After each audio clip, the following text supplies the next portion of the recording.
welcome to the Blood Brothers podcast. We are joined tonight without the lovely Chris MacDonald, but myself and Rob Parker are joined in our guest seat by the incredible Craig Russell, author of no less The Devil Aspect, but also Hyde, which we've all been reading beautifully. Great. Welcome. Thank you for joining us. I'm delighted to take part. It's nice. Nice to interact with people in the outside world. Yeah. It's lovely to see. I can say that when this lovely copy of Hyde landed on our doorsteps, that was a source of true excitement in our house. I remember shouting to my children, "Daddy got Hyde! Daddy got it!" I don't think you should be shouting that to your children. The children are still hiding somewhere in a cupboard. No, I mean, because I can remember vividly when it was announced on social media that this book was coming from you, the buzz surrounding it.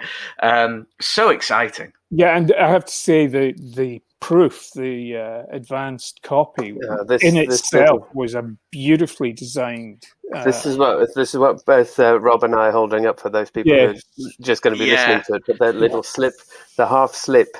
Yes. That there is no Jekyll, only Hyde. It's just it pulls you straight in, doesn't it? It's incredible. The power of good proofing.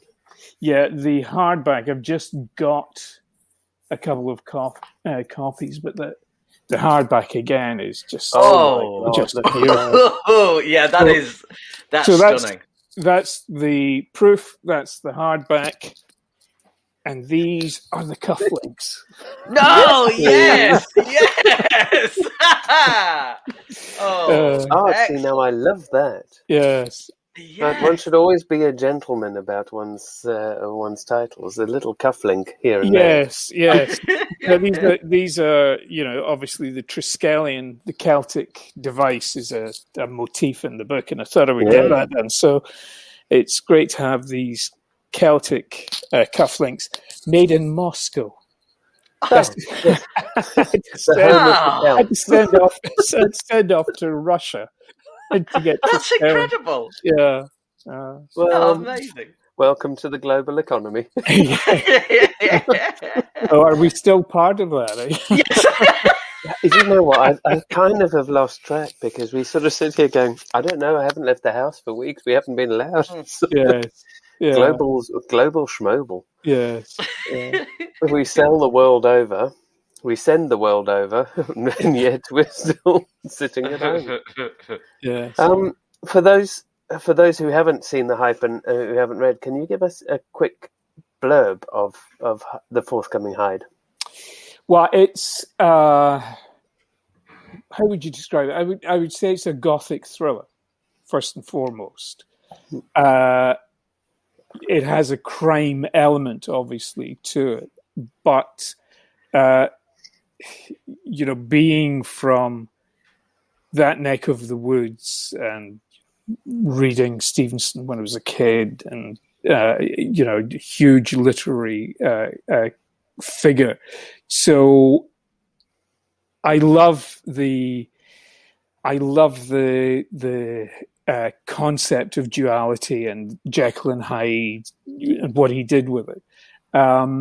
And I wanted to write a novel that was about that. And that is obviously at the heart of Hyde. Hyde is, to a certain extent, an origin story. The idea is that this is the real Edward Hyde, who happened to be a friend or an acquaintance of Stevenson, and who in part inspired the novella that he would then go on to write. But my Hyde is he is actually a policeman. He's a gentleman in Edinburgh, and he is superintendent of detective officers, and he has this very strange condition, which clearly is some kind of epileptic condition where he loses time. And he keeps the secret from everyone except his physician. but it becomes very complicated when he finds himself at the scene of a murder, and he happens to be exactly at the scene of this murder with no recollection of how he got there. And the novel is really him getting to the bottom of solving the murder, but also getting to the basically finding out whether he's a suspect in his own investigation. And it's all set in Victorian Edinburgh. It's just, it is just beautiful and perfect for it, because it's that sort of timeless duality of character and the unknowing and the fear of not knowing what you've done or if you've done. And it's what I loved about the original Jekyll and Hyde story in its first thing, and you just go, there's been so many attempts at analyzing that duality, that some successful and some not, but I loved the way that it had a kind of timeless yet modern feel, Hyde, for me. Well, it felt like we could whip it to here now. Yes, well, that's interesting, because as you probably know, right, the Lennox series, which is set in 1950s Glasgow, and that's about a city.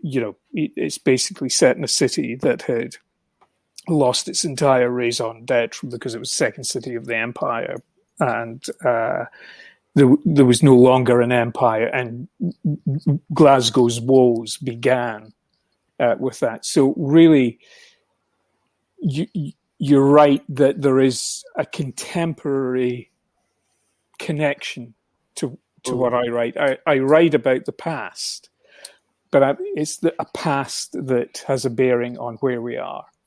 Yeah, it doesn't feel lost in its historical sense. It feels like it has a sort of contemporary nod inside it that I find it incredibly engaging, that you have to keep reminding yourself that this is not now. Yeah, this is then. Yeah, but it could be now. I'd also add as well, I found it very feminist as well. In the sense of it acknowledges the way things were then. Yes, pokes fun and acknowledges that was not correct. Or that time has moved on, yes. and updates that in a very knowing way. I think because since I had daughters, I'm very it sort of woke me up to this hugely, and so I absolutely loved that, because it was like reading, and if you'll permit me to say, like a classic novel of the Stevenson type, I'll permit you to say that. Yeah. Let's just keep that as a quote for this. But without all those things that you wish, oh gosh, you could change. Like how some of those classic novels have really dated with their attitudes. Yes. This had the feeling of being one of those classic novels, but with being so contemporary in its inclusivity.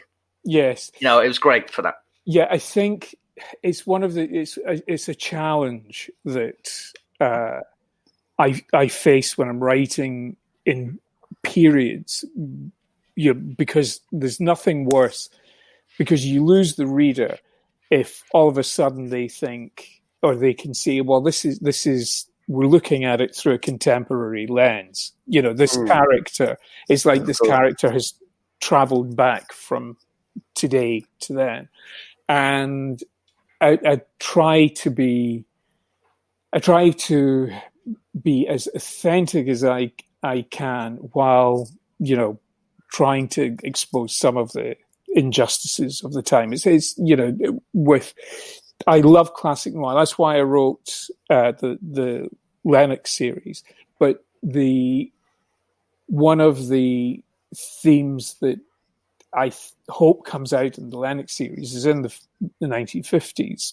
Women were terribly disempowered, and for me, in classic noir, the femme fatale to me is the empowered woman in a time of Oh, that sounds. No, it doesn't at all. It doesn't. It's a very valid point. It's a character that's given power within a story in a time. If the story is written in the time of the 50s where women had no power, the femme fatale gives a female character power that they would otherwise not have within the story. And that's incredibly valid. We can sit there with our male gaze and whatever, but it does create a very interesting. And if you take that in its historical social context of being written in the 50s, I think it's incredibly important. It's why people were sort of vilified for writing things like that, and why noir was felt as slightly taboo, because here you've got these powerful female characters who are manipulating the strong male characters, and all of that kind of stuff happens, and to try and throw a contemporary lens on that without ruining the classicism or feeling out of time makes things incredibly hard. It is. It's good if you're working within the right sort of time frame, because if you take Hyde, where we have Callie Burr, who is a doctor, and she is a female doctor. I made reference to the Surgeons' Hall riot, which took place very shortly before that, and that was the very first intake of female students, medical students, to study to become doctors. And it was a massive thing. It was a massive step forward.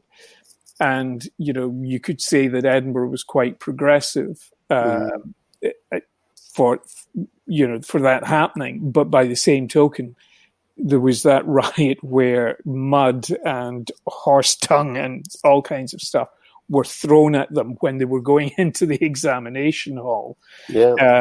And after that, so with Hyde, I have that immediately beforehand within her experience. So her character takes shape from the historical context. So she is edgy. She doesn't trust. She tends to be very mistrustful of men, and of course, she has a mixed heritage as well, which. Again, it's the duality theme within the context at that time of the British Empire. Super character. That is super character. I enjoyed every scene she was in. I was really enjoying. I mean, there wasn't much of it I didn't enjoy, Craig, to be honest. But I thought Callie Burr was a super character. Oh, thank you. I'm glad. My agent said he thought he was a little bit in love with her, so that's really good. Yeah, really nice. Yeah, you can definitely see why. Strange, You're aware I've made her up, right? You are aware of that, right? He's not going to be at any dinner parties that we. This is not based on her.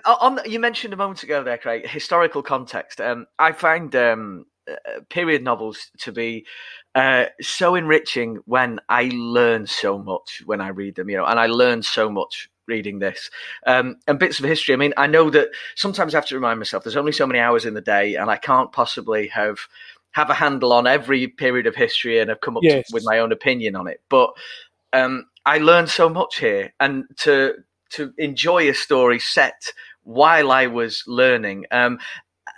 For a start, it made me think your research process for this must have been titanic. Well, yes, it was, but that tends to be titanic research processes. It tends to be something I go in for too much. Really? Sometimes I get so involved with the research that I have to say, no, I've got to settle down and actually start writing the book, or move the book on. I think, or I'm writing a non-fiction book about this piece of history. Absolutely, and it's just something. I suppose it's part of my personality. You know, I used to work as a freelance writer, and I would write about all kinds of stuff. And I remember at a dinner party, because I was actually writing about this for someone, actually having a discussion about the breeding cycle of salmon. And I thought, you know, from all of the entire room, glazed eyes, I thought, no, this is not as interesting to other people as it is to me. And when you're writing a novel, you have to always pull back from that. You know, it's this tiny tip of the research. Yeah, exactly. So you've got at least 20,000 words you could put in the novel about the breeding, but it ends up being a couple of lines because really nobody else is interested in reading it. No. Well, there would be a few quite sad people who would probably be interested. Yes, Spawn has a salmon spawning scene. You know, one of them would come in and go, "Well, that's not correct, actually." Yeah. No, that's the other thing. That's what one of my favorite pieces of wisdom from a writer is when John le Carré, everyone said about him being authentic, you know, about the world of espionage and the spies, the character of the spies, and how authentic it was. And he said that it's not my job to be authentic, it's my job to be credible. You know, it doesn't have to be real so long as you have the background knowledge and you've done the research and you can paint that world in a credible sort of way. And in a way that's accessible for people who haven't done the background research. And don't. Exactly. So I wrote a couple of books that were set in, sort of cybercrime and hacking and espionage, and a lot of the readers. So I didn't think this would be for me because it's all about computers and I couldn't even do PowerPoint. And they're like, but it's not about that because I've set you up a character and I've warned you of the dangers of being too open with your information, and you're all on Facebook, so the book is absolutely for you. But I remember the first drafts with the editor just going blah. The editor just wrote in the comments, blah blah tech blah. Yeah, just highlighted huge section. Blah blah. Yeah. Well done for knowing that, but nobody's interested. Yes. Yeah. Fair enough. And I think as an author, you have to be aware, or you have to be careful not to assume a level of shared knowledge with the reader. In the first two books of the Fable series, which is set in contemporary Hamburg, I gave the ranks in German, which I thought was no problem, but I can speak German, and you forget that, and he's a principal chief commissar. And Erster Hauptkommissar is not the easiest thing to read, for an English reader. And I think you have to be very careful not to assume that the knowledge you have picked up in your research or otherwise, you're assuming that the reader shares that. But by the same token, you've got to be careful not, as you say, to make it a read like a non-fiction or patronizingly didactic book. Yeah, I know it's always that really difficult balance of sort of feeding a line without breaking the narrative flow, without breaking the narrative voice, but giving enough information to appease people to know that you've done your research and go, you're in safe hands, it's all fine. And it just takes layering and building and a good editor to come and help. And I think that's why I hung back from writing police procedural for maybe 5 books, I think, because I was so scared of getting the detail right. And it was only, because I think it's such a, like we say, it's a real skill that to give just the right amount of information to the audience so that they think that it's credible, and they buy Yes. into it. And then once you've bought into the world, when you've got that world buy-in, I think audiences go in then. That's and they're right. committed Yes. to the world. Yeah. Yes. And it's about finding that right without being boring or whatever. So I was so nervous about it. I asked Nick Oldham.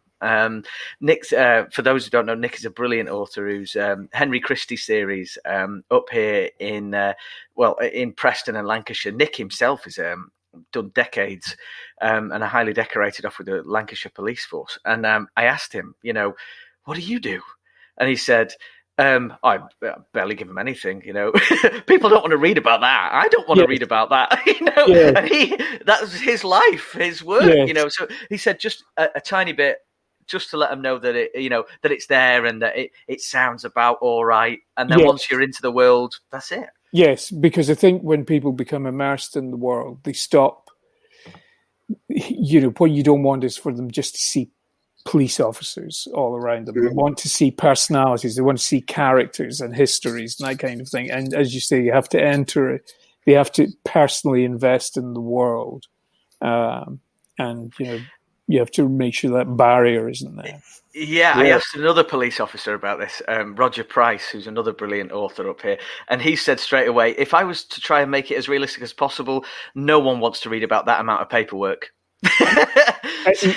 Yeah. I mean, I was a cop way back. Yes, yeah. And that is the thing that if I were to write something truly authentic about it, it would just be page after page after page of bureaucracy or Well, I mean, we take that back to Stephen King's Misery, and it's super fan and an author, but there's no mention of the bastard editor that made that. That would have gone through some edits. I'm just saying. There's always the unglamorous side of everybody's former life that it's never going to make it into, because who wants to read about unglamour? Exactly. We just want to read about the exciting bits. Yes. And crack on. It's our escapism, and I think. So I love, what I love is when you take something classic and historical and that we all think we know, and you transfer it to a different space and time, and that really hooked me about Hyde from the outset. Oh, that's great. And you just kind of go, I feel like I'm in familiar territory and safe hands, and yet I have no idea what's going on, and this is brilliant. Yeah. That's what I love about reading. I hope you were ready for a complimentary experience tonight. I've got nothing else on tonight. Those compliments. You might as well be fawned over for a bit. Why not? I've got right in the back of this beautiful proof. It says here you're the only non-German to have been awarded the Polizeistern. That's right. The Hamburg Police's police star. Yes. Now I've looked. I can't find out how. How did this come about? This is superb. Well, it's just because of my sort of police background, I was able to inveigle my way into the Hamburg Police, and they felt that. This contradicts everything we've said. They felt that the way I portrayed how they operated was very authentic and brought it to a wider German audience. So no, it was fantastic. It was very cool. So it's for your literary work. So it's sort of like a thank you for the way you portrayed the Hamburg Police, essentially. Yes. Oh wow, that's nice. Well, the kids were a lot younger then, of course, and we went over as a family for the award, and they came. The kids had come over, so they came to our hotel with police vehicles, and we went with the sirens and the lights through the middle of Hamburg to the Polizei Präsidium. It was a fantastic experience for the kids. That's amazing. And that might be the most interesting. Sorry, Sean. That might be the most interesting sort of non-literary recognition I've heard of. Yeah, I think actually. There's a category for that kind of thing. It's really interesting. Yeah, it was fantastic, and at the time, there've been 5 movies in Germany. Yes. And I was in one of them. I saw this. Detective number 5. But it was. Do you have a Hamburg accent when you speak German, or do you have a received pronunciation? They say I have a very charming accent. Charming, excellent. See, I mean, this because I speak Spanish, and when I was teaching diving in Mexico, they said, "Oh, it's really sweet. Where did you learn Spanish?" I said, "In Spain, in Andalusia." And they said, "Oh, because you sound like the village idiot in all of our soap operas." What you see, I'm hoping you were more erudite. Well, it's funny you should say that, because when I go to Germany, and I'm there every year for events, I do all of the events in German, and because my publisher said that Frederick Forsyth, John le Carré, and I were the only authors that they knew who spoke German, and John le Carré wouldn't speak German for some reason. He would always have a translator. So I do all of my events over there in German, and they're hugely receptive to it because so few people speak German. But I don't understand it because, it's such a grammatically, with the case structure and whatnot, you cannot think about endings, adjectival endings all the time when you're talking to an audience. And, as I say, they say I have a charming accent, but do you remember the policeman in Allo, Allo? Mm. The guy who went about saying, good I have a massage for you. There is a berm in the kitchen. That is how I think I sound in German. Right, because I speak German not as well as I speak Spanish, but I taught on a children's writing academy for 3 years, and so we would go out to Erfurt, which is outside of Frankfurt, sort of on the where Martin Luther was at seminary and all of that. And then it's full of history and whatever, and you'd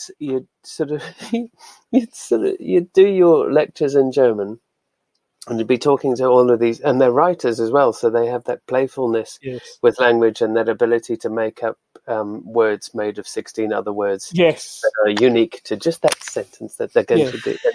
And you're like, oh, fucking bastards.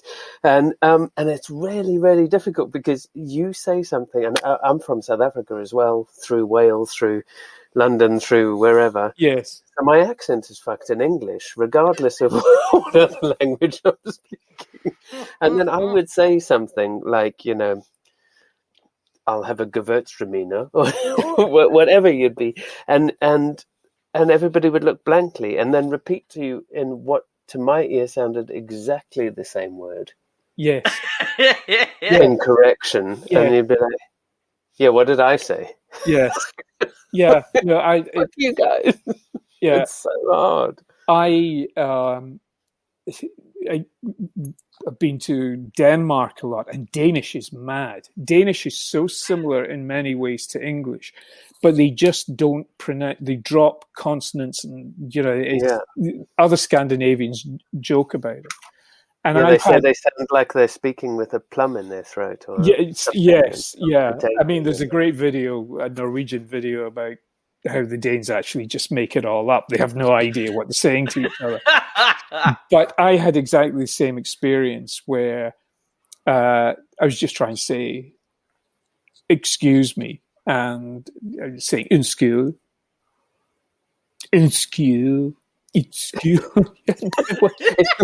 Sorry, what? I was just trying to say, excuse me. Oh, you mean unskilled? What is So the difference? the difficulty then becomes like if you're speaking, Chinese Mandarin or something, and you've got the same word. It's exactly the same word. It's written exactly the same way, but you pronounce it differently. And one of them means, "Could I have some toast?" and the other means, "Your mother fucks chickens." Yeah. And you're like, "Oh, I've really offended everybody right now." Yes. How is this possible? Yeah, no, I have had a few in German. I have had a few which can't repeat perfectly innocent sentences. Which have gone terribly wrong. Yes, yeah. One of which was just, I was explaining that I didn't drink much during the week because I needed to stay sharp for writing, and I sort of said that word for word in German, which caused much hilarity because there's a euphemism. Yeah, because they said, "Oh, you have for work, yeah. So you're in pornos, are you?" So, you have to stay sharp for work. Yeah. You're in porn. So yeah. But a frank admission they weren't expecting, really. Yeah, yeah. But at least I drink and write on the weekends. In the week, it's teetotal and porn star. That's basically. Yeah. But I mean, it again, as you'll know, I mean, Erfurt is a strange place. It is really. But you know, as if you've traveled around Germany, that the humor, people say Germans have no sense of humor. That's absolutely. They really do. They really do. You get some of the wittiest, funniest people I know are. Especially if you're working predominantly with writers, there is the most ridiculous playfulness that I have yet to find in an English writer. Yes, and real wit. Yes. But in some places, a sense of irony is not doesn't go down very well, and sarcasm is missed. Yes, I was. Long before anything here, they were really quite protective about image. If having your photograph taken, that kind of thing. So you tended to have photographers would ask you if it's okay to take your photograph. And I was in Hamburg for this event and to do with the Fable series, and there's a whole lot of photographers, and they said, "Is it okay if we take your photograph?" And I said, "Yeah, but listen, I want to be absolutely clear. I'll do bikini, I'll do topless, but that's it. Nothing." Just so we're all like, no, we just want a head and shoulders. The long lens. We just want a headshot. Oh dear. So but it's. I love that country to pieces. I love whenever I've been lucky enough to visit Germany. I've just loved it. Yes. No, it's fantastic, and what I found was they were very receptive to me writing about, completely immersed, not writing about a Brit in Germany, writing about German characters. Yeah. And they were very welcoming and open, and I've never really come across any criticism about that. And I don't know that would be reversed. No, I'm sure. Interesting, very interesting. But how did Jan Fable come about then? How did did you set out to? Did you say I just want to write a German character set? In Hamburg in Germany. It was my first. It was my first novel. Was the first Fable, Blood Eagle, and I wanted to write something that was set in Europe, not in the UK, because being a passionate European and that kind of thing.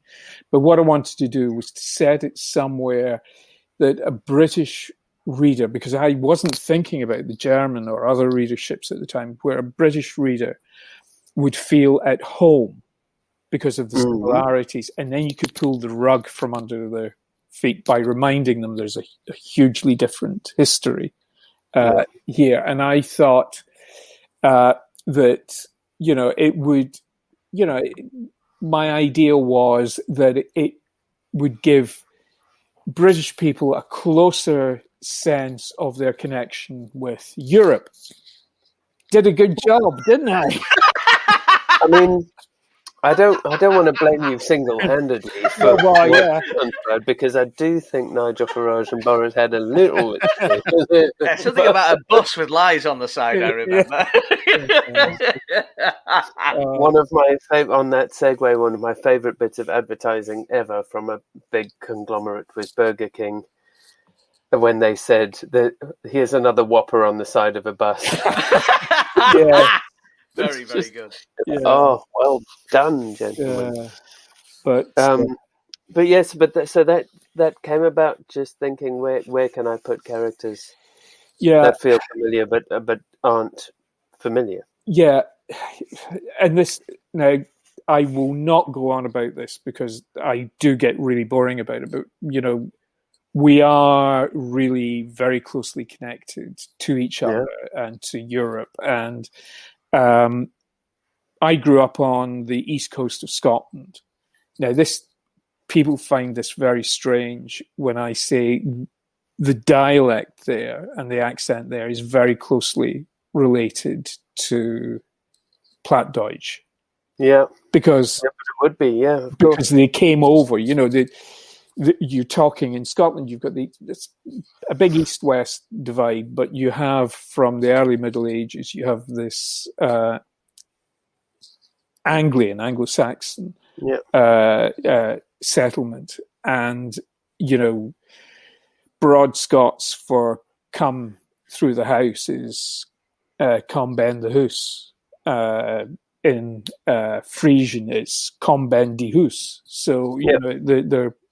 So that was my cultural bridge. I understand all of that kind of stuff because I was brought up in South Africa. I speak Afrikaans. Yes, 1600s Dutch. Yes. And I went to stay with some friends in Norway for Christmas some 20 odd years ago, and we went to visit. So they were in Oslo. We spent Christmas Day there, and on Boxing Day we drove up country somewhere to visit great uncle and great aunt. And they said, "Don't worry if you can't understand them. We can't understand a word they say anyway. They speak Old Norse." Yes. Yeah. So they started speaking Old Norse. I spoke to them in Afrikaans. We understood each other perfectly. And these people who had seen me struggling to barely get a grip of Norwegian through Dutch and German, were like, "How the fuck are you speaking Old Norse?" And you're like, "Because I'm not. I'm speaking Afrikaans." And but these are 16th century languages that we're speaking to each other that are very, very similar in etymology and root. Yeah. So I get it. We're speaking to each other, and sometimes mine seems weird and yours seems weird, but we kind of get the context. So it is a funny thing because it is a phenomenon with all languages that when people leave a mother country and move elsewhere, the language in the new country is more conservative. It changes less, whereas the mother language changes. So my Dutch friends would say that my Dutch, even if I wasn't speaking Afrikaans but I was attempting Dutch, was very kinderachtig, very childlike, very childish. And in Afrikaans we only have a restricted number of tenses. Yeah, and that's right. It's a dead language, so it doesn't evolve with. We have the television and a video recorder, and they stay in the English language. The language doesn't evolve in itself, but what that does leave you, and it also, if you think of how the language was transferred, so the Dutch traveling to South Africa, they were sailors. Yes. So our Dutch word for kitchen is the Dutch word for galley. Because it's a boat kitchen. It's never going to be a kitchen because the people who took the language didn't have a house. Yes, they had a boat kitchen and they had a schooner, and they, so all of those words come out of the sailing side, and then with Portuguese and other influence. I'm obsessed with etymology and language. And yes, yeah. I we mean, could go on for hours. yeah. Rob could have either frozen or gone to sleep. Not at all. Not at all. No, I did. I used to love. The last time I managed to afford myself any time to be interested in this was my A-level English language, which was amazing. I absolutely loved that, and it gave me because I did all the languages I could at that stage as well. Yes. So learning about my own language and its roots from all over gave me a huge appreciation of it. So, but I find that uniquely fascinating. That it sounds that you couldn't, I would imagine, pick similarities very easily on paper between. Without an awareness of history between Afrikaans and Old Norse. It sounds astonishing that those two would have anything in common. Understand them, and then when you think about it, you go, well, the Dutch colonized most places, and they had a Scandinavian root, and the Scandinavians and the Vikings prior to them, and the Anglo-Saxons. It's exactly what Craig's saying. Is that there are some very base roots to our languages that when you start. Like if you look at Spanish as a language and English, and if you know good English, you've got at least 15,000 words of vocabulary without thinking, because our words end slightly differently, but the beginning of the word topography and topografia, yes, the same word. Yes. So you might not know the word for landscape, but you do know the word for topography, so you can extrapolate it outwards. And if you've got a good understanding of language and root of word, then that's you're right. all right wherever you go. But you see, I think you know what Rob was saying about learning about the language, and you're talking about the similarities between English and Spanish and Romance languages. There's the similarities between English and Germanic languages as well, and that's because we have, I think it's 2.5 times the vocabulary of French or German or Spanish, quite simply because it's become such a mashup of Romance and Germanic languages. I mean, some people think it's officially a Germanic language. Some linguists believe it should be reclassified as a Romance Germanic language, because we have two words for everything. And that's at least, at least 2 words, and that's what I find is the greatest gift, is to have grown up with the English language, because it's such a rich language. And then, did you have passionate parents or passionate teachers, or both, that gave you that? Neither. Where was your curiosity peak? It's interesting. There was a interview that I did.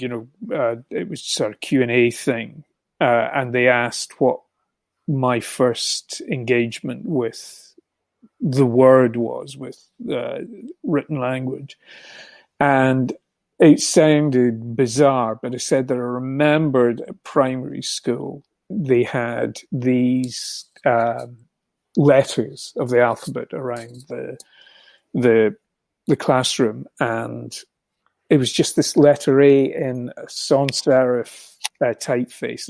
It's one of my clearest memories of primary school, and I just knew from that moment on that language was something that I was about. Much the same way as I suppose a natural mathematician would respond to first exposure to numbers. And since then, I have just always been fascinated by the structure of language and how it functions. And I just became aware that English is, I think it's not the most beautiful language in the world. If you compare it to Italian, I love Italian. I think Italian or Spanish they're beautiful languages. German, for exactly the reason that you described, where they combine words to create incredible creativity. Yeah, I mean, it's in German. There's one of my favorite words is Fernweh, which translates just one short word, and it translates into English is that inexplicable feeling of longing you get when you think of a faraway place. So this is why it's the language. That's why it's the language of philosophy, because they can pile so much. So for me, so what I love about German is that you have words like that, which are like. So I was taught Zulu as a child growing up in South Africa, and that has also, it has the beat of the sun on the hill. Over here is, Shlule, and you're like, okay, fine, well, we've got that now. But it's like it's a whole sentiment. Yes, described in one word. But then I love also about German that they're very direct on other things. So one of my favorite words in German is Schuhputzhandschuh, which you always get in a hotel. Yes, which is that little glove for cleaning your shoes. Yes, yeah, it's a cleaning glove. Schuhputzhandschuh. We used to play, like whenever we were doing vocabulary and German lessons, the teacher, our teacher was amazing, but he always used to say, right, we're going to come up with the word for farmhouse now. Does anyone want to guess what that might be? And because of like the Lego brick way of the word, some of the words are built in German, you could have a decent stab at it, and then come in and then be absolutely right. It is that, that kind of thing. Yeah. No, and sometimes the meaning is much clearer because it is made of simple compounds like Gehirnhautentzündung, brain skin swelling, is German for meningitis. Although oh really? Wow. Although they do say meningitis as well, but that's a good analogy. It's the Lego brick way of But I love how if you're familiar with your own language's word for something. So we would call an elevator or a lift an elevator or a lift. Yeah. And in Afrikaans, they would call it an opgaankissie, a going up case. And you think, what a ridiculous thing to say. And then you go, well, so is an elevator or a lift. These are also ridiculous things to say. And there's the thing that makes me laugh most in Afrikaans was the word for a navy boat, which was a niet bang bootkie, which is a not scared boat. With that kind of boat, you're not going to be scared, right? Oh, niet bang, did you say? Niet bang. Bang being scared. So it would same as the Dutch or the Norse. Yeah, like nicht being nicht bang is in German. Yeah. You do realise that three of us have just lost anybody who's... Well, I was going to say, it's been a great episode of the Blood Brothers Etymology podcast. Oh, God. Sometimes crime is in the meaning, people. Yes, it is. You all want to know about process, but you don't want to know about language.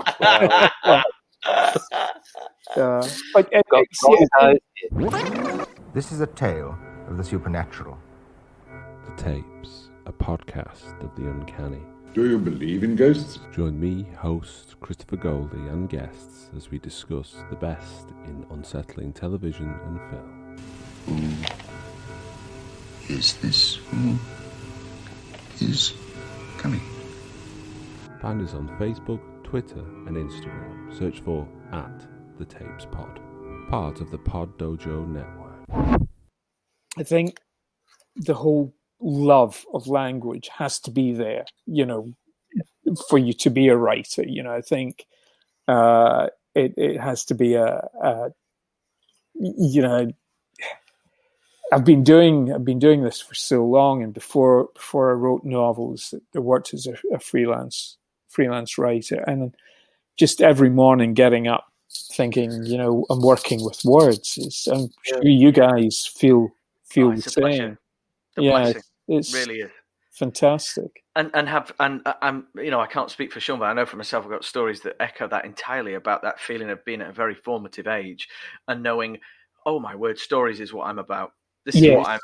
Stories and words. This is all my jam. I want to be involved with this all the time. My English teacher Viv, the shock of red hair, bare feet on the floor, dancing in front of us, telling us how if John Donne was alive right now, she would take him on the floor because his poems were so powerful. We were like, wow, words is good. Words get typical teenage brain going. Words is good. Sean, do we have? Chris is not here, but do we have the game that Chris usually? Yes. So we used to play, Craig, a game called a One-Star Superstar, in which we would read out a one-star review, not of your book, and we had to guess which book it was from. But then the game was significantly improved, and we have to. Rob, you can do the titular mention to the improver of the game. Yes. We are contractually obliged, if we're going to use his game, to say that Matt Vasilevsky's books are out now, and you can get them anywhere you like. His latest is Deity, and it's amazing.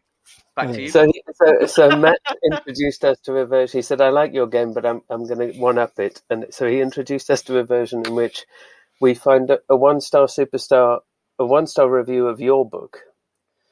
And then we don't read you that, but you have to guess whether the other things that one-star reviewer has reviewed is something they love or something they hate. Yeah. Does that make sense? I don't explain it as well as Chris. No, I think it's taken us a few weeks to get round to properly explaining it. It's kind of a way of working out the kind of people you attract to your work, Craig. Yeah. What other stuff are they into? I'm still shocked that I've got 1-star reviews. I wouldn't be genuinely too worried because it's just this fella called Barry Wilson, and he's reviewed 51 things, 50 of them. He's reviewed 51 things, 1 stars. Oh, good. So he's got 51 something 1-star reviews. Basically, 50 of them are books. So I don't think Barry likes books particularly. One of his books, one of his 1-star reviews was, "This book was written 23 years ago. Be aware." And that was it, 1 star. Yeah. It's not a new novel. Oh, the sun doesn't shine greatly on this poor guy. So Stella Barry has not one but 2 1-star reviews of 2 of your books. Oh, good grief! Where does he live? He's not a big fan of the book. However, what did he rate the Pizzazz coffee maker Descaler compatible with the DeLonghi coffee machine? What did he rate it? Did he love it or did he hate it? I think he probably hated it and said it's as bad as a Craig Russell book. Rob, where do you sit with Barry? Well, I don't know. I think there's not a lot of things that get this guy very happy, I don't feel. So, but I'm going to say that this descaling coffee thing, whatever it is, really got his engine running. He loved it, 5 stars. Well, you are wrong, Rob Parker. It is as bad as a Craig Russell book. Oh, no! His Pizzazz coffee maker Descaler was a waste of money! ! A total waste of money. They simply do not work with my DeLonghi coffee machine. After using 4 sachets in total, my machine still needs descaling, even immediately after using them. 16 exclamation marks. 16 exclamation marks. Barry is angry. Yeah.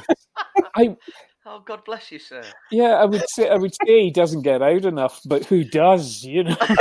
Yes! I mean, I think these are current times notwithstanding, Barry still does not get out. Yes. Chris managed to send me all 50 of his.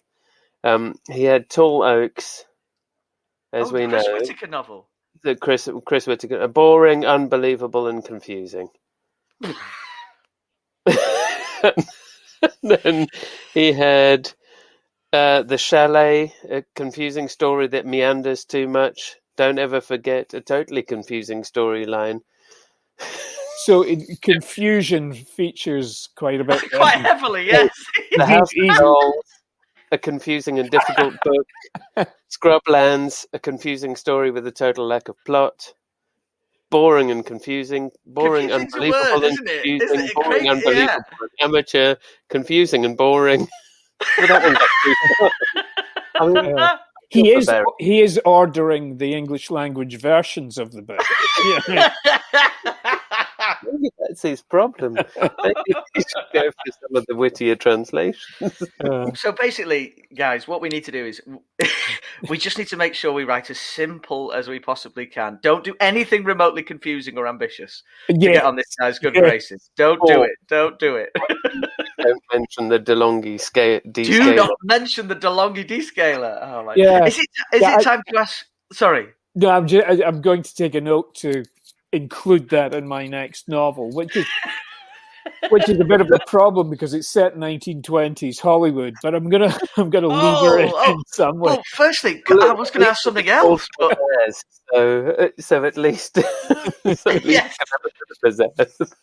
Yeah, maybe you could have a disclaimer. Like a trigger warning could be confusing. Maybe something like that. This would be brilliant. Could you tell us a little bit about what you're working on, Craig? Is it possible, or is that? Well, yeah, it's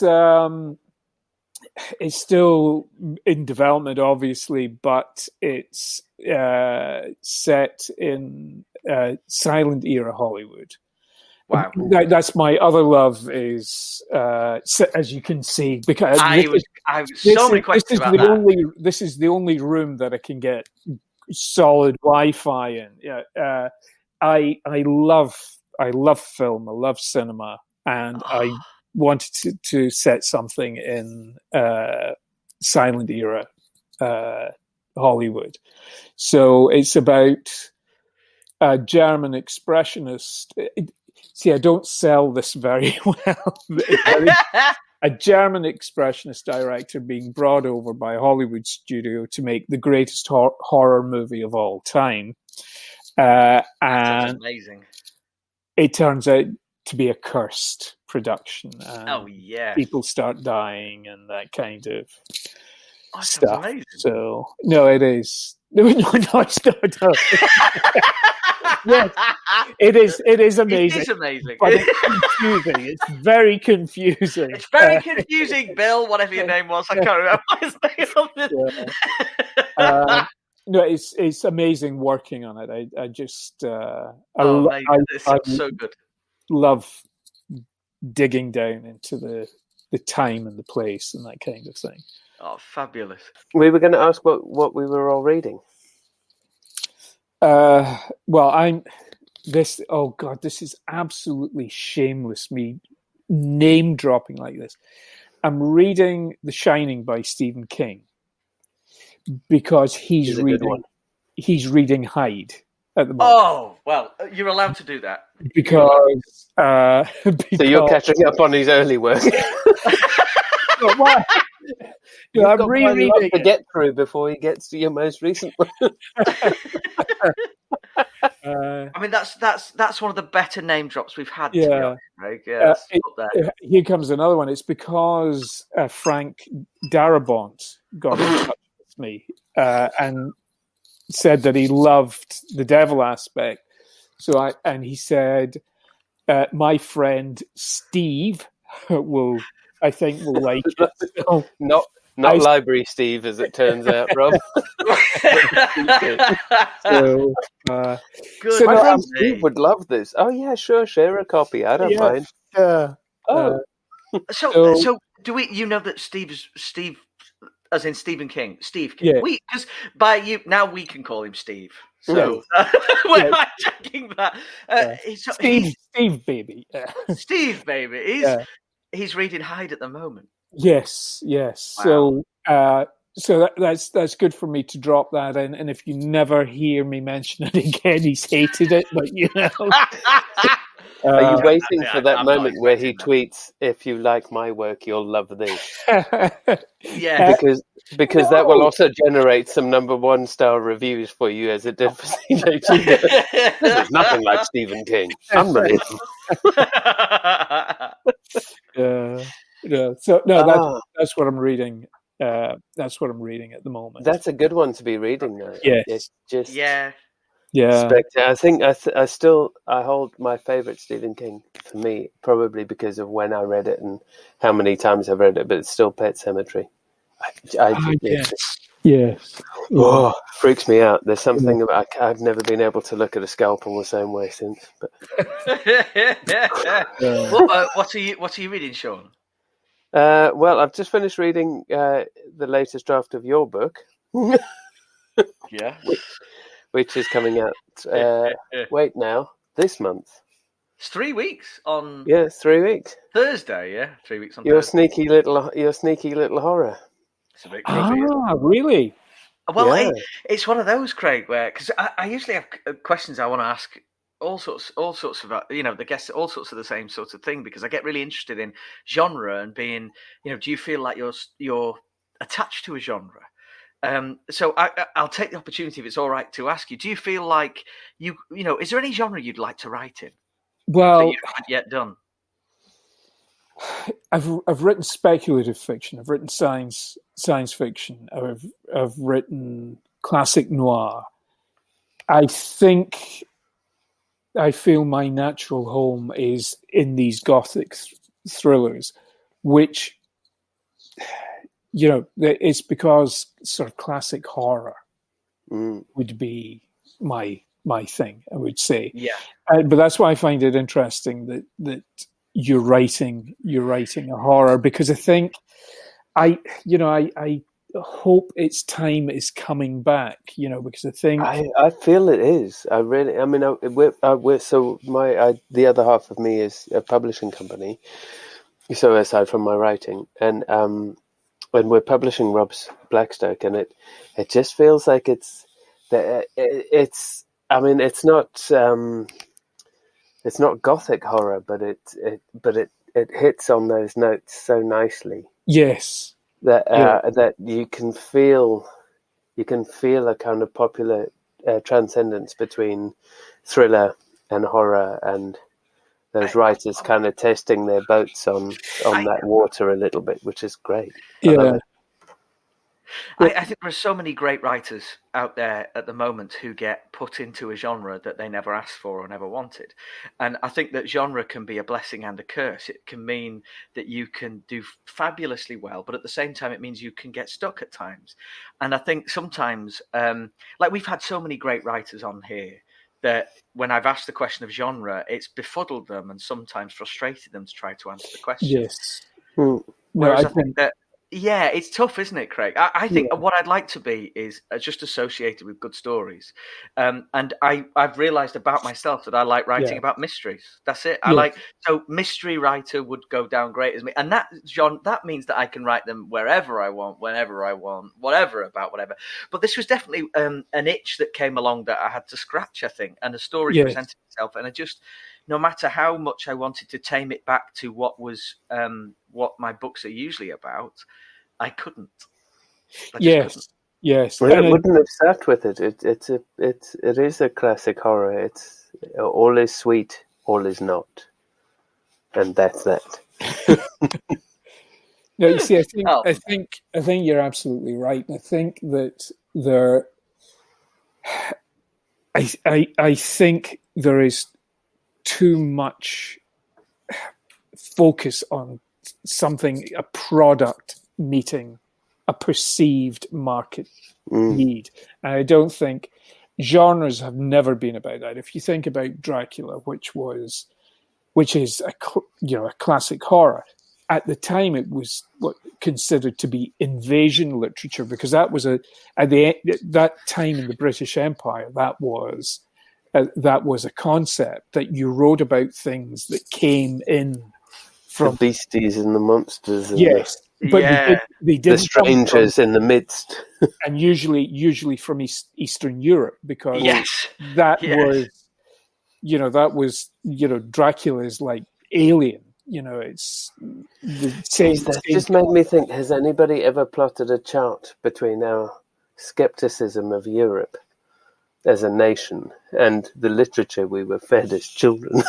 Yeah, it'd be interesting. The invasion danger and the invasion literature thing. Yes, yeah. Well, no, I very, very strongly believe that has had an effect. I think that we've, I'm that little bit older, so I did grow up with a lot of stuff that was empire based. And Europe. Well, I grew up in South Africa, which was all Commonwealth Empire based. Yes, yeah. But you were all foreign to me, so even you Brits and Scots, we're all foreigners. Yeah, in my tiny little republic world without ancestry and history. Yeah, but I do think, I think what you've done, Rob, is exactly right, and that is to just write what you want to write. I had a blast as well, Craig, to be honest, because I felt like where I would usually cut it off and say, no, you can't go that far, I wanted to push the envelope a little bit and see, and never for the sake of pushing the envelope, but because the story and the atmosphere that I wanted to give would be better served that way. Yes. Never for shock. Sometimes, all right, I'll pull a jump scare, but because I feel like it's all part of the. We all love. It's the same with film, isn't it? You watch a horror film because you want that level of. It's like the safe enjoyment of something that is going to scare the bejesus out of you. Yes. You're in an environment like it looks lovely where you watch your films there, Craig. And I'd love to sit and watch Halloween and The Thing there and all sorts. But you know what I mean? Like when the lights come back on, that was fun. Yeah. That kind of thing. So I've had a riot. Truthfully, and I think overall, there's a couple of scenes in your book that people, when the lights come back on, people will be like, "Oh, that was still horrible." I've told my family I really hope they still want to talk to me. I'm going to tell your family I really hope they don't read it. No, I think my mum's put a stall out and said, "Yeah, I'm going to read this one." I'm like, "Please, Mum, if you'd read anything of mine, make sure it's not this." Not this. Whatever you do, please don't buy her a cleaver for Christmas. But you see, I think the horror genre became absorbed into crime. When from Hannibal Lecter onwards, I think that and the serial killer thing became the analog for the vampire or the modern monster. Yeah, the modern exactly. Yeah, the modern monster. Exactly right. Yeah, I think the genre has suffered from that, but I think. You were absolutely right to do that, because that's what I did with the devil aspect. I saw it. I'm just because back in it was published, I think, in 2014. I wrote Biblical, which was this under a pseudonym because it just confused my publisher at the time, and basically the story. The story revolves around things that seem to be time collapsing in on itself, and they're trying to work out whether this is the quantum breakdown of the universe or whether it's some kind of epidemic of hallucinations. And my publisher at the time's response to it was, "But you're a crime writer, Craig." Yeah, exactly. Come up with another name, and we love the book, but yes, yeah. No. So, but at the end of the day, we just want to tell stories. Is that right?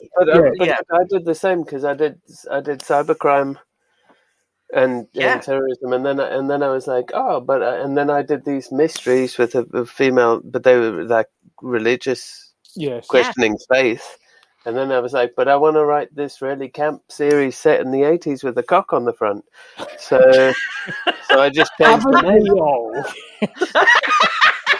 So I just changed my name. So fine.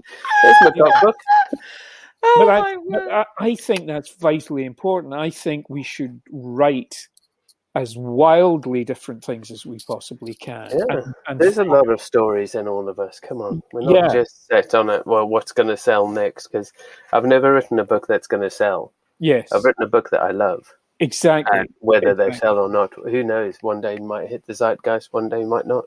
Well, I might be dead before one of them hits the zeitgeist, but it doesn't really matter because I've told the story the best way I know how. Yes, exactly. And that's all you can do. I mean, the thing with the devil aspect, you know, when I said it out loud, you know, it's a book set in 1930s Czechoslovakia. I'm like, that's not really. That's your average sci-fi location. Yeah. And Columbia Pictures bought it. Yeah, I've seen. Yeah. Yeah. So you think there's nobody knows. I mean, and also your agent and publisher at the time were just like, no, wait, what? And you just go, well, nobody knows, do they? No. Everybody's following down it. Oh, this is safe. People like orange covers on their books and something with a girl in the title, so that's going to be fine. Yes. And then you're like, yeah, but what about next year? Yeah. What am I writing now for next year when people are going to like, you know, something with the boy who in the title? Yes.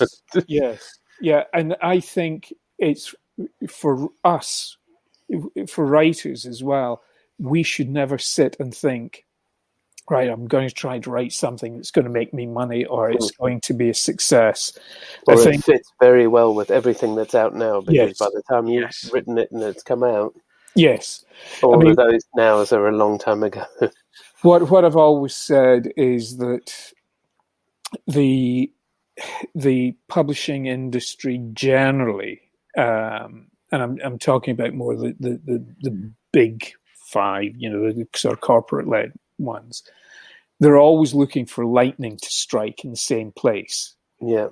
Yeah, it was like when Stieg Larsson came along, there was everyone was buying Scandinavian writers because they thought, but you know, the next thing that comes along, the next big thing that comes along is going to be something completely different.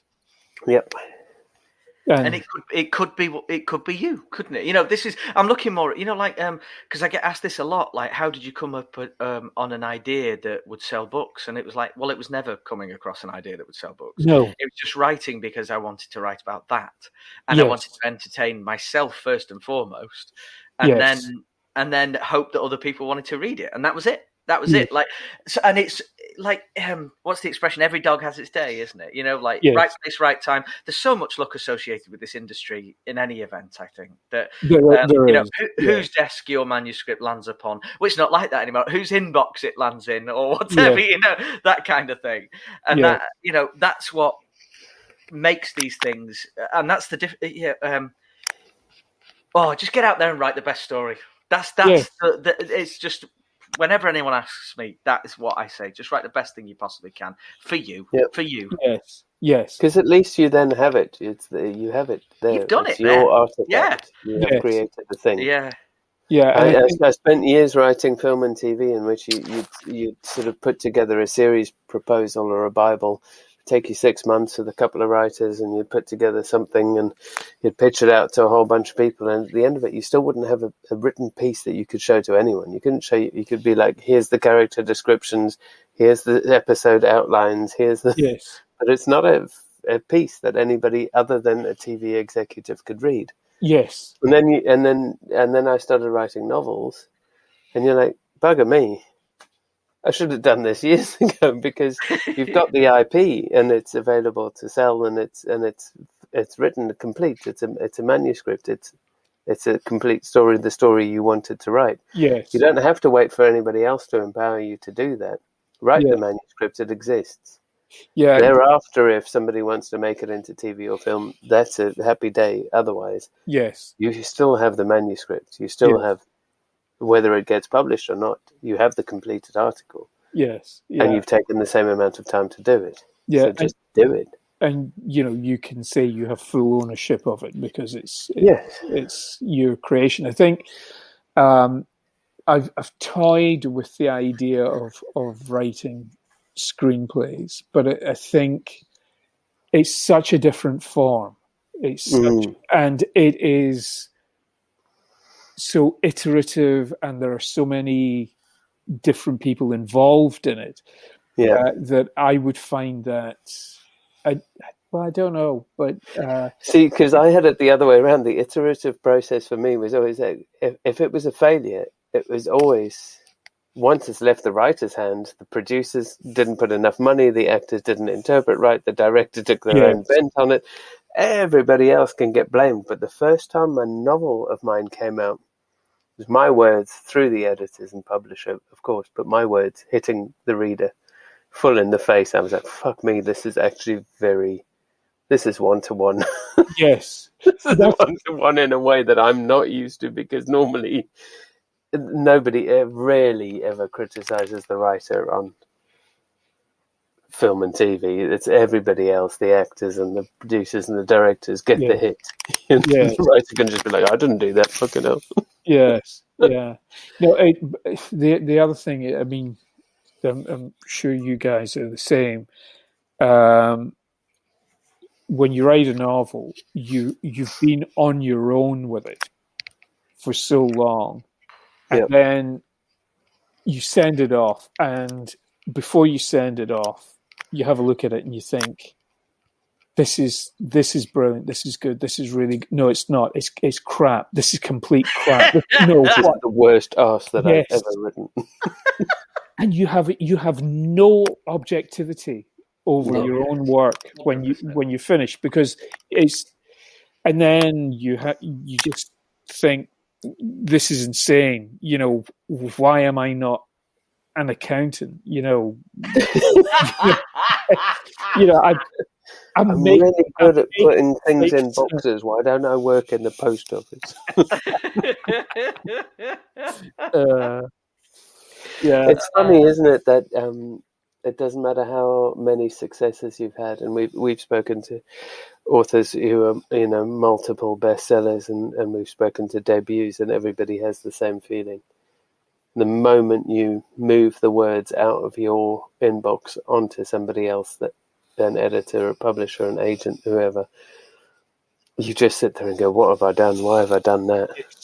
What a waste of my life. Why have I even wasted my time? I think it's such, I'm going to toot our horns here for a moment. I think it's very brave writing a novel, because you pour so much of yourself into it you're not even conscious that you're doing it. So much of what makes you who you are goes into a novel. It's very brave to put it out there. Never mind the dedication, discipline that it goes into doing X 100,000 words or whatever.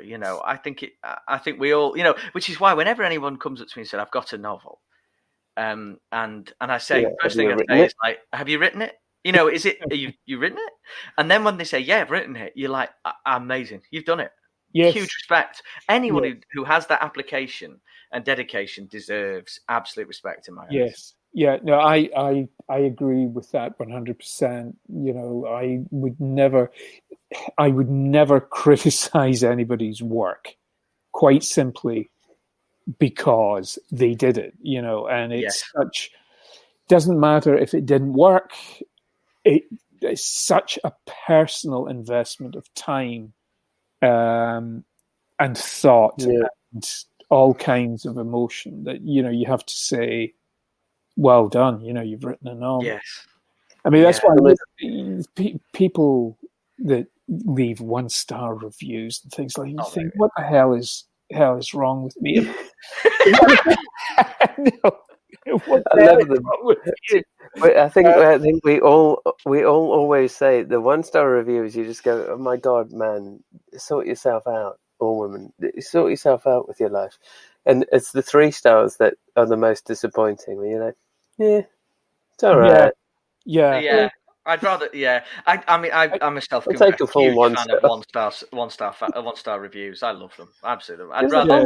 I do love them. Oh gosh, Sean, did you tell us what you're actually reading? Yeah, I was reading your book. You haven't told me what you're reading. No, I finished The Border. I finished off the Cartel trilogy from Don Winslow. You did? Right. Just like storytelling on just such flawlessly ambitious scope, and the fact that he pulled it off is absurd. To be quite frank, and to the sort of the resolution across the books was just gigantic, but the resolution. Are you a happy reader with the? I'm a happy reader, yeah, and I'm a happy reader. And right now, what am I doing at the moment? Oh no, I'm rereading Jaws by Peter Benchley. Oh, really? Yeah, I just I adore that both film and the book. The book, Craig. I know listeners will know this, but the book is why I want to write. That's the book that changed everything for me.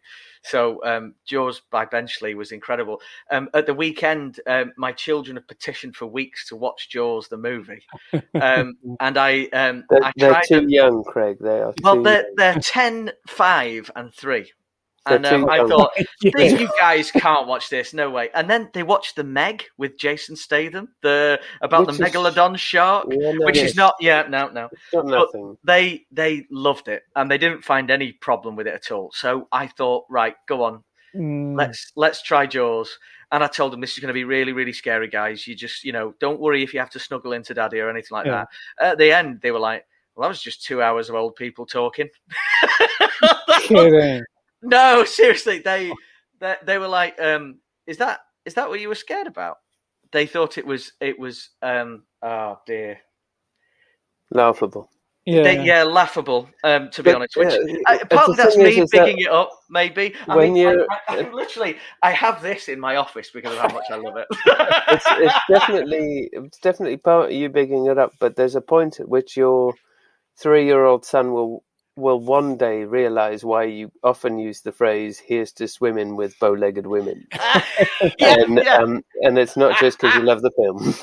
No, I know. They said that Quint's death was like a little bit. They were like, oh, that's a bit full on, isn't it? But that's it. They were not bothered by anything. Ben Gardner's head in the boat, not bothered. The Alex Kintner on the, because that haunted me. The Kintner lad getting eaten on the beach.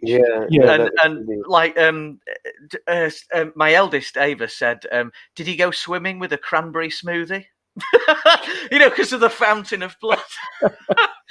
I'm like, you're not taking this seriously, are you, children? This is gold up there. I think what I'm worried about is how this admits how much you've desensitized your children. Yeah, that's a big worry. Yeah, it's a little big worry. That. Yeah. Anyway, but so I'm still getting over. And do you know the worst bit? Right, the worst bit was I said which film was better, Jaws or The Meg, and I expected the answer was going to be The Meg, and it was The Meg. And I said, but why was it The Meg? And they said, well, The Meg had better characters. Oh no, well they're wrong because they don't understand Quint as a character. He's an there's a lot of old people talking in Jaws. It's basically we've had the disciplinary proceedings are still ongoing in our house. There's no iPads, no TV time for the next month at least until I learn some appreciation. Definitely, yeah. I know. You know what I would do? I'd be like, the only screen time you're allowed is rewatching Jaws with Daddy telling you why this scene is brilliant. Yes, Daddy's commentary cut, perhaps. Could be there.